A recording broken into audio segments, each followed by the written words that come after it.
Good morning, જય માતાજી મિત્રો. આપણે બીજા દિવસ સવારે આવી ગયા ખેતરમાં. જોયેલા આપણે ગવામાં પોણી વાળી સાત તો મેં પણ જ કર્યું. મેં દોમું વાર્યું. હા, ગુડીએ દોમું વાળી ગાઈશ. આ દોમું નહીં વાળી ફૂટી ના જતા ને કે તમે દોમું વાળીને દઈ ગયો ગમે તે વાળે તો ગાઈશ આપણે ઓમોય પોણી વાળવાનું છે. કાલે સાઠો આવે તેમાં પપ્પા પાળીઓ બધી આ સાઈડથી કમ્પ્લીટ થઈ ગઈ. બરાબર કાઢીને પેલી બાજુથી પપ્પા નેક બનાવે છે ને પાળીઓ બધી આપણે કઈ ના ઉભરે મોજા પહેરી ના છે તે ઓન બોલાયો તોથી પાણીવાળા મોજા પર લીધે તો ગાઈશ આપણે રૂ વેણાવાને ચાલુ છે. મમ્મીની રૂ વેણીશ.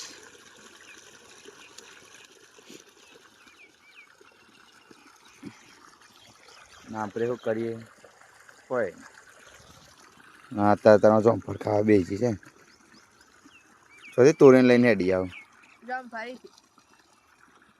મેઠો અમે ડાકણા નહીં હતા તમે ખાઈ લઈએ. ચલો ગાઈસ મળીએ નેક્સ્ટ બ્લોગમાં.